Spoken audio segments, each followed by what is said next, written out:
자, 우리 옆에 분과 손을 꼭 잡으시고 축복하며 인사합시다. 반갑습니다. 사랑합니다. 축복합니다.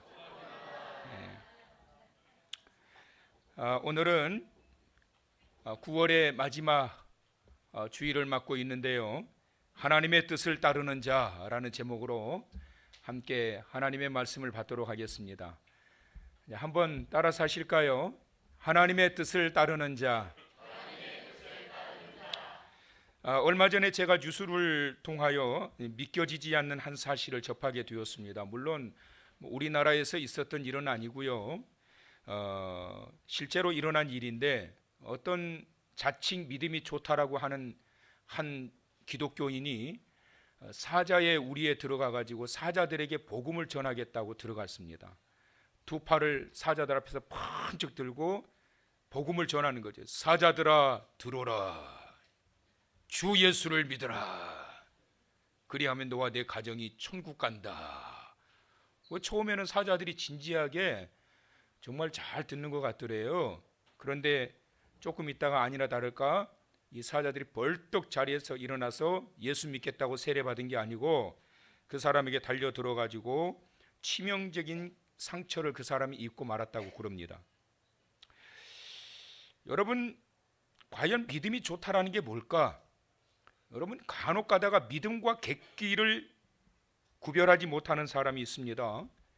객기는 국어사전에 보니까 쓸모없는 용기를 의미한다고 그래요. 쓸모없는 용기를 부르면서 그것이 마치 자기의 믿음인 양 의시되고 자랑하는 사람들을 간혹 보게 됩니다. 여러분, 신앙이 좋다는 게 뭘까요? 여러분, 예수님을 믿으시잖아요. 우리는 예수님을 믿고 그 믿음 안에서 구원의 은총을 입어서 하나님의 자녀가 되었습니다. 믿으시면? 자, 그렇다면 믿음이 좋은 사람이 있고 믿음이 좋지 않는 사람이 있는데 과연 이 믿음이 좋다라고 하는 게 무엇이고 믿음의 기준이 무엇일까라고 하는 것입니다. 오늘 이제 그 로마서 14장의 말씀을 보았는데 이 본문에서는 바로 그런 내용을 주고 계십니다. 진정한 믿음이란 뭐냐? 그리고 믿음이 좋다라는 게 뭐냐라고 하는 것입니다. 그래서 여러분 성경을 한번 보세요. 1절과 2절에 보면 믿음이라고 하는 단어가 연거푸 나오게 되는데 1절을 보면 믿음이 연약한 자를 그의 의견을 비판하지 말라 그랬습니다. 1절의 말씀 보면 믿음이 좋은 자가 나오고 믿음이 좋지 않는 자가 나와요. 그러면 1절은 믿음이 좋은 사람에게 말씀한 것 같아요? 믿음이 약한 자에게 말씀한 것 같으세요? 믿음이 좋은 자, 자칭 믿음이 강하다고 생각하는 사람에게 주신 말씀이 1절의 말씀이에요. 근데 믿음이 자칭 강하다고 하는 사람에게 하신 말씀, 객기 부리지 말고 허세 부리지 말고 비판하지 말고 믿음이 약하다고 보여지는 그 사람들을 어떻게 하라고요? 받아들여라 이렇게 말씀합니다. 그리고 2절의 말씀 보실까요? 어떤 사람은 모든 것을 먹을 만한 믿음이 있고 믿음이 연약한 자는 채소만 먹느니라 이런 말씀을 하고 있습니다. 그래서 이 믿음에 대하여 말씀하고 계신데 믿음이라고 하는 것은 무엇을 먹고 안 먹고 무엇을 하고 안 하고의 문제가 아니라 믿음이라고 하는 것은 하나님의 뜻에 얼마나 반응하느냐라고 하는 것이 바로 믿음의 기준이라고 하는 사실입니다. 동의하시면 아멘. 내가 얼마나 하나님의 뜻에 반응하며 살아가느냐, 하나님의 뜻을 따라가면서 하나님의 뜻을 위해서 얼마나 살아가느냐, 그 반응의 정도를 따라 우리의 믿음을 기준할 수 있다라고 하는 사실입니다. 유대인들이 착각하고 있었던 것이 바로 그겁니다. 내가 무언가를 열심히 하면 신앙이 좋은 것으로, 그리고 그로 인하여 내가 의로운 자리에 이르게 된다라고 하는 그러한 착각에 빠져 있었다라고 하는 것을 밝혀주고 있습니다. 그런데 여러분, 내가 무엇을 함으로 인해서 내가 의롭게 되어지게 되고 내가 어떤 경지에 이른다라고 한다면 여러분 그 자신이 있으세요? 죄 많은 인간이 여러분 얼마나 선을 행하고 살아갈 수 있다라고 생각하십니까? 잠깐 좋은 일을 할 수 있어요. 그런데 여러분 냉철하게 한번 생각해 보실까요? 잠깐 좋은 일 할 수 있는데 잠깐 했던 그 좋은 일보다 더 많은 일을 여러분 좋은 일 하세요? 나쁜 일 하세요? 좀 솔직하자고 그랬어요 제가 아까. 그렇지요? 여러분 우리가 잠깐 좋은 일을 해나가지만 그보다 훨씬 많이 못된 생각, 나쁜 생각, 악한 생각, 얼마나 많이 하면서 사는지 몰라요. 그래서 우리가 무엇을 함으로 인하여 내가 의로운 존재가 되고 내가 하나님이 원하시는 그 자리에 이른다라고 하는 것은 사실은 한계가 있다라고 하는 것을 기억해야 됩니다. 그래서 오늘 이 본문의 말씀에서 지금 무엇을 주고 계시느냐 하면 하나님의 뜻이 무엇인가 라고 하는 것을 밝혀주고 있습니다. 하나님의 뜻이 무엇인가를 알아야 됩니다. 왜냐하면 믿음이라고 하는 것은 내가 하나님의 뜻에 대하여 반응하는 것이 우리의 믿음의 기준이 되기 때문에, 그렇기 때문에 발견해야 될 것, 하나님의 뜻이 무엇인지를 발견해야 돼요. 그렇다면 여러분, 우리가 기도해야 될 것이 있습니다. 그것이 뭐냐면 항상 우리가 생각해야 될 것, 하나님의 관심이 무엇일까? 하나님의 뜻이 관심이거든요. 근데 여러분, 우리가 살아가면서 얼마나 많이 하나님이 어떤 관심을 가지고 계실까? 하나님께서 나에게 어떤 뜻을 가지고 계실까라고 하는 것보다는 내 관심과 내 어떤 사상과 내 의지를 더 앞세우고 나아가는 경우가 얼마나 많이 있는지 모릅니다. 그래서 여러분, 우리가 이 찬송가에도 있지만 항상 이것이 우리의 기도 제목이 되어야 돼요. 나의 품은 뜻 주의 뜻같이 되게 하여 주시옵소서. 참 너무 근사하잖아요. 이거 어떻게 시작하나요? 나의 품은 뜻 주의 뜻같이 되게 하여 주소서. 시작을 못하겠네. 우리 성가대원도 어떻게 시작하나요? 됐어요. 어떻게? 뭐라고요? 어떻게 시작한다고? 나의 품은 뜻, 갑자기 생각이 안 나네요. 나의 품은 또 주의 뜻같이. 그래서 내가 품고 있는 뜻이 주의 뜻같이 되기를 원하고 주님의 뜻이 나의 뜻 되기를 원합니다. 원하시면. 그래서 여러분, 내 관심사가 아닌 하나님의 관심사를 따라서 나아가는 것, 이것이 바로 진정한 믿음의 자리다라고 하는 것입니다. 이게 왜 그렇게 중요할까요? 여기에서 벗어나기 시작하게 되면 결국은 우리의 각도와 신앙의 기준점이 달라지게 되는 거예요. 그래서 13절에서 이런 말씀을 하십니다. 자, 다 같이 한번 크게 읽어보실까요? 시작. 그런즉 우리가 다시는 서로 비판하지 말고 도리어 부딪힐 것이나 거칠 것을 형제 앞에 두지 아니하도록 주의하라. 하나님의 뜻을 따라가기 위해서 우리가 가장 중요하게 생각하는 것, 하나님의 관심이 뭐냐, 하나님의 뜻이 무엇이냐 라고 하는 것을 발견해야 되는데, 하나님의 관심과 하나님의 뜻을 지금 여기에서 말씀하고 계십니다. 그것은 뭐냐면 비판하지 말라. 시작.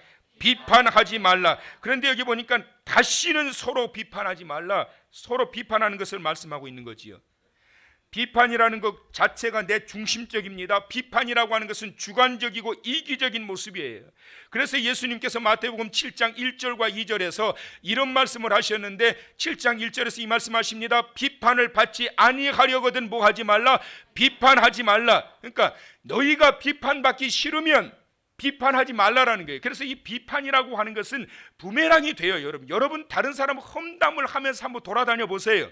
결국은 그것이 돌고 돌고 돌아서 그 험담이 누구한테 돌아오느냐 하면 결국은 자기한테 돌아가요. 그래서 여러분, 가해자는 결국 피해자가 또 될 수밖에 없는 거예요.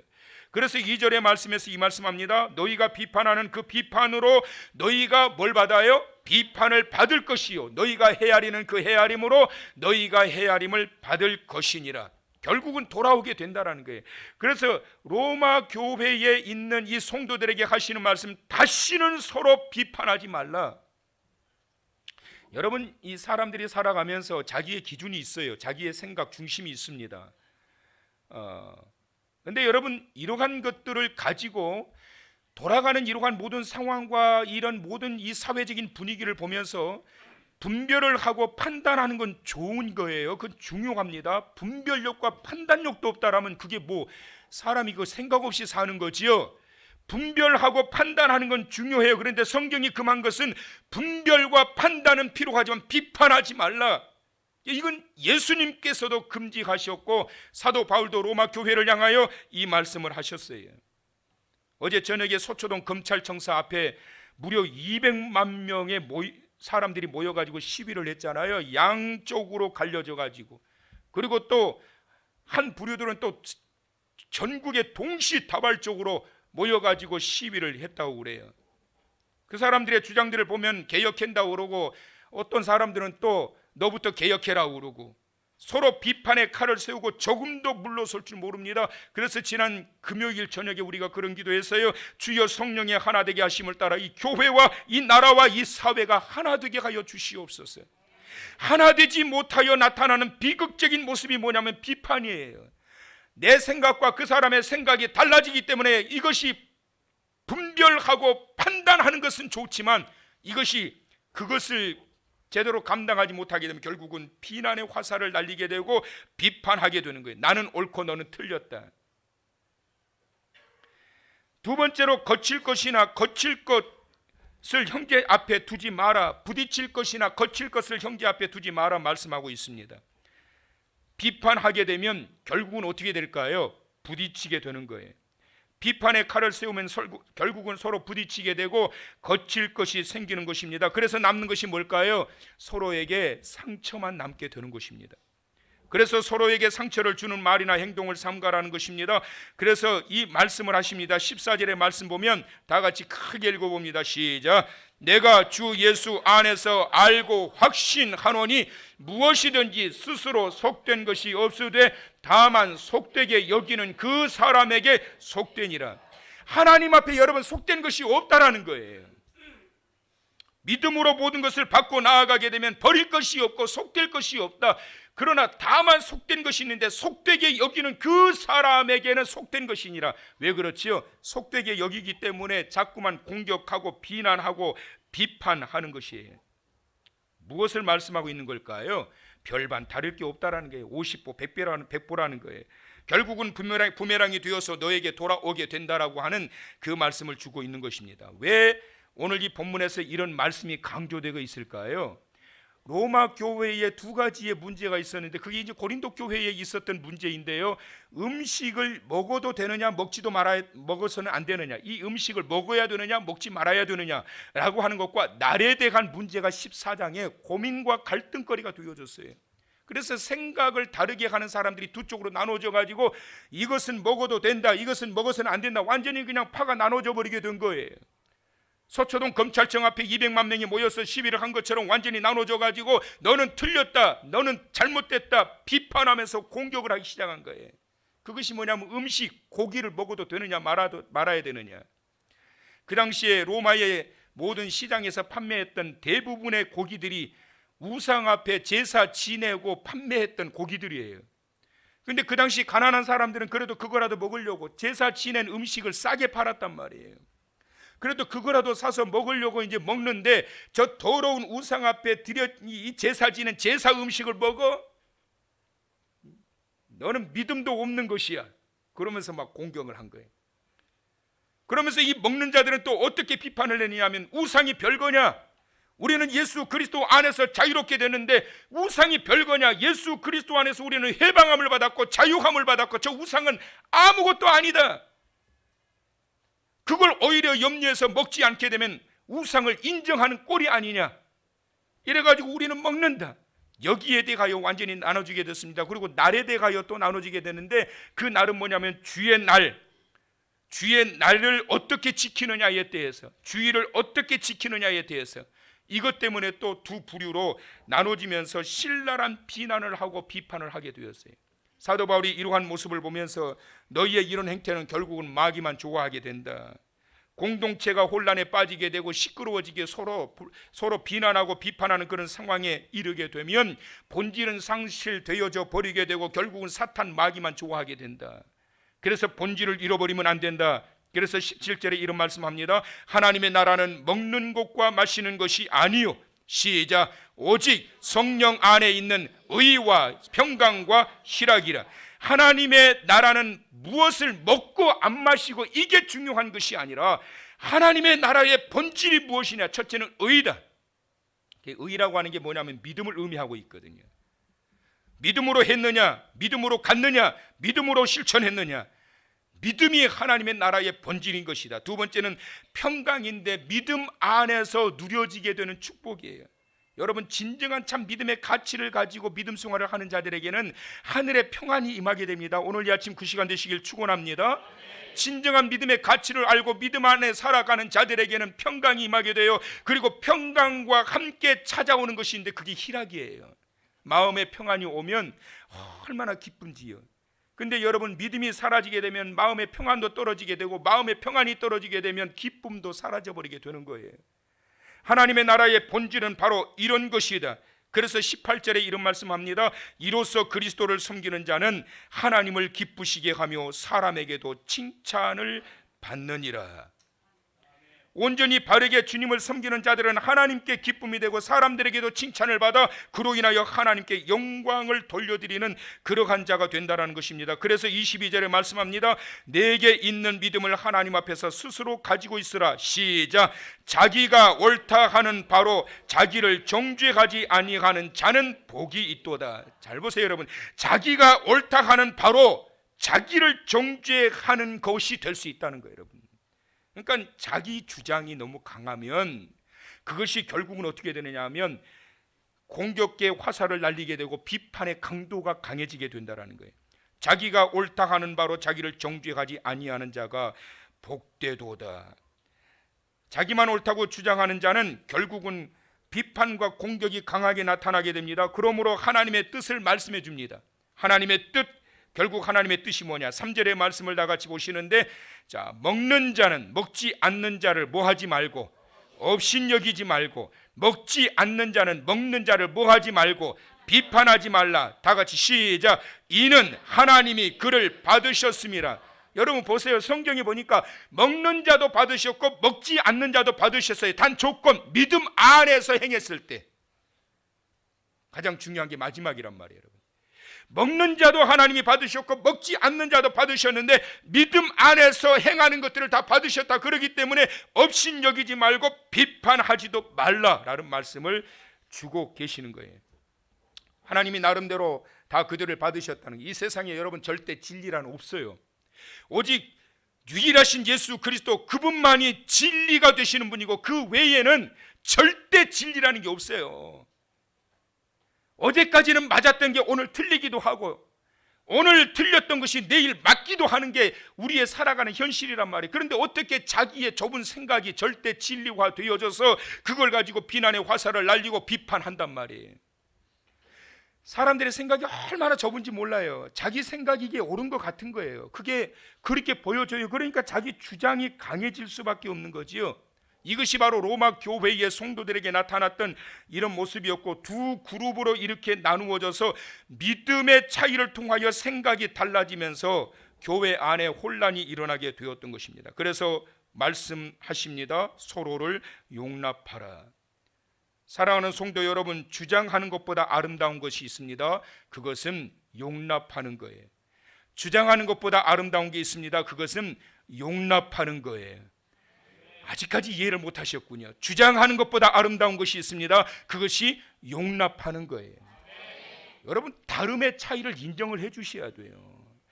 자기의 생각과 주장이 어떻게 절대 가치가 될 수 있고 절대 진리가 될 수 있냐고요. 화평이 이루어지고 평강이 이루어지고 그리스도 안에서 공동체가 아름답게 세워지는 것은 자기 각자의 주장이 주어져서 드러남으로 그것이 강하게 나타날 때 이루어지는 것이 아니라 서로를 용납하고 하모니를 이루어서 나가게 될 때, 그때 그리스도인의 향기가 나타나게 되고 그 자리에 하나님의 영광이 임하게 되는 줄 믿으시기를 바랍니다. 여러분, 오늘 호산나 성가대 찬양 얼마나 멋져요. 근데 보세요 여러분, 소프라노에서 그렇게 말합니다. 소프라노가 최고야지. 엘토가 뭐야 저게. 엘토는 없어도 돼. 소프라노 없으면 뭐 아무 소용 없잖아. 근데 엘토가 그래요. 까불지만 우리가 엘토로 받쳐주니까 이게 하모니를 이루는 거지. 그래서 뒤에서 베이스 테너가 남자들이 화가 났어요. 그럼 우리 전부 다 탈퇴할래. 그럼 성가대가 이러면 안 된단 말이에요. 성가대라고 하는 것은 소프라노와 테너와 엘토와 베이스가 이게 다름이 하나로 묶어져서 하모니가 이루어져서 나갈 때, 역시 이제 반주자도 마찬가지 아니겠어요? 왜 목사님 우리 반주자는 이야기 안 하세요? 그럼 너희들끼리 잘해봐. 우리 안 해. 그러면 반주자가 받쳐주지 않으면 뭐가 되겠냔 말이에요. 각자의 역할이 있고 자리가 있고 생각이 있고 믿음의 정도가 있는데 이러한 것들을 용납하면서 나아가게 될 때 그 안에서 하나님이 원하시는 그러한 뜻이 발견되어지게 되고 하나님의 관심사였던 그 일을 이루어가고 성취할 수 있게 된다는 사실을 기억하면서 주장하기보다 용납함으로 넓은 가슴으로 나아감으로 하나님의 뜻을 세워가는 사랑하는 성도 여러분 되시길 축원합니다. 자, 그 다음에 또 하나는 하나님께서 말씀하십니다. 하나님의 뜻.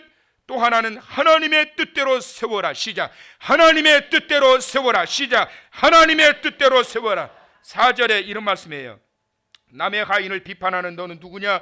그가 서 있는 것이나 넘어지는 것이 자기 주인에게 있음에 그가 세움을 받으리니 이는 그를 세우시는 권능이 주께 있음이라. 할렐루야. 세우시는 권능이 주께 있습니다. 하나님의 관심은, 하나님의 뜻은 세우는 것이지 무너뜨리는 것이 아닙니다. 살리는 것이지 죽이는 것이 아닙니다. 고치는 것이지 망가뜨리는 자가 아닙니다. 하나님은 세우시는 하나님이세요. 아무리 악한 자라도 고치셔서 다시 세우시는 것이 하나님의 목표이고 하나님의 관심이며 하나님의 뜻임을 믿으시기를 바랍니다. 오늘 이 아침 무너져가는 여러분의 마음과 여러분의 생각과 여러분의 믿음과 여러분의 모든 자리가 다시 견고하게 능력의 하나님의 세워주심을 통해서 그 뜻대로 세워지길 축원합니다. 세워지길 축원합니다. 세워지길 축원합니다. 할렐루야. 하나님의 관심과 뜻은 아무리 연약한 자라 할지라도, 아무리 형편없는 자라 할지라도, 볼품없는 자라 할지라도 하나님은 그들도 세우시기를 원하신다. 근데 여러분, 볼품없다고 형편없는 자라고 비판하고 비난하고 정죄한다라면 그 사람이 받은 상처로 인하여 세워지겠냔 말이에요. 하나님의 세워주시는 그 놀라우신 뜻을 따라서 사랑하는 성도 여러분, 하나님의 뜻을 이루어 가기를 원하는데 세우는 자가 되기를 축원합니다. 영혼을 세워 주님 앞으로 인도하는 전도자가 되시길 축원합니다. 교회를 아름답게 세워가는 헌신자가 되시길 축원합니다. 가정을 아름답고 행복하게 세워가는 살림꾼이 되시길 축원합니다. 세움은 축복이며 하나님의 원하시는 거룩한 사역이에요. 여러분, 미국의 지미 카터 대통령을 아시죠? 지미 카터 대통령이 퇴임하고 난 다음에 그가 했던 일이 뭐냐면 헤비타트 사역에 뛰어들게 됩니다. 헤비타트 사역이란 뭐냐면 사랑의 집짓기 운동이에요. 한 기자가 망치를 들고 못을 박으면서 일하는 카터에게 일하는 소감을 물었습니다. 대통령 하다가 저 험한 일, 위험한 일을 하고 있는데 어떻습니까? 물었을 때 지미 카터 전 대통령이 이런 말을 했어요. 나는 한 채의 집을 지을 때마다 단순한 빌딩이 아니라 한 사람의 인생이 세워지는 것을 보고 있습니다. 여러분, 얼마나 이 보람이 있어요. 집이 없는 자들이 이 사람들의 헌신을 통하여 집이 만들어지게 되고 이 안에서 그들이 행복하게 세워지면서 그들의 인생이 다시 세워져가는 이런 모습을 보면서 그는 말할 수 없는 그런 그 보람을 느끼게 되었다라는 것입니다. 이 헤비타트 운동, 사랑의 집짓기 운동이 어떻게 시작된 줄 아십니까? 변호사이자 사업가였던 밀라드 풀러라고 하는 이 사람이 이 운동을 최초로 시작하게 되었는데 이 사람은 28세에 이 젊은 나이에 백만장자가 되었습니다. 얼마나 악착같이 돈을 벌었는지 백만장자가 되어서 떵떵거리며 살고 있던 어느 날 그의 사랑하는 아내에게 청천벽력과 같은 소리를 듣게 됩니다. 당신 나와 이혼해. 나는 당신과 못 살아.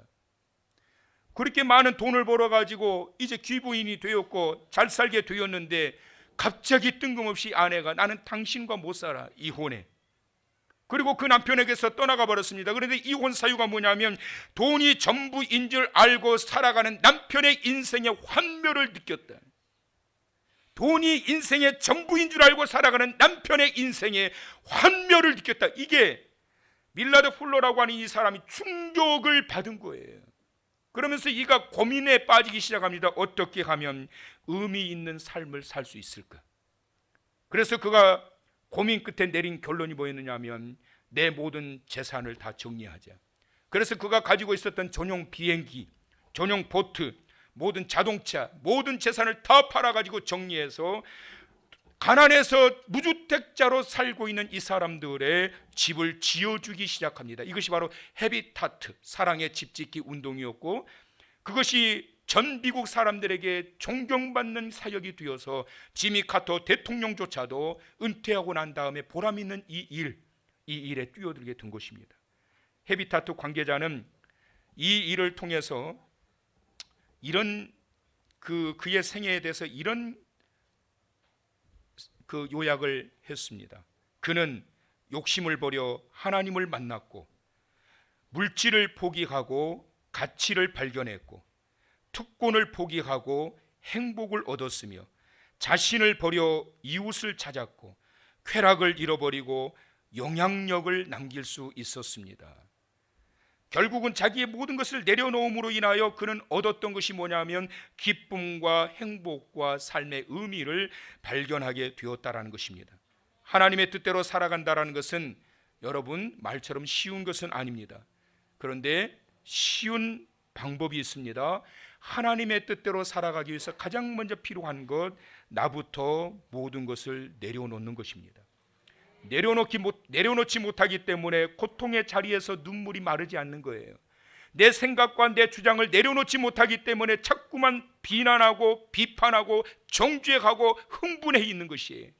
여러분의 생각과 여러분의 마음과 여러분의 과거의 모든 것들을 내려놓으시고 하나님의 뜻을 향해서 나아가는 자가 되시기를 바랍니다. 나를 내려놓고 하나님의 뜻을 따라가는 자는 하나님의 인도하심을 통하여 행복한 자리에 이르게 되는 것을 기억하면서 이번 한 주간도 하나님의 뜻을 따라가는 성도 여러분 되심으로 여러분의 처하는 그 자리가 진정한 행복과 보람과 기쁨이 가득한 삶의 자리가 되시기를 주님의 이름으로 축원합니다.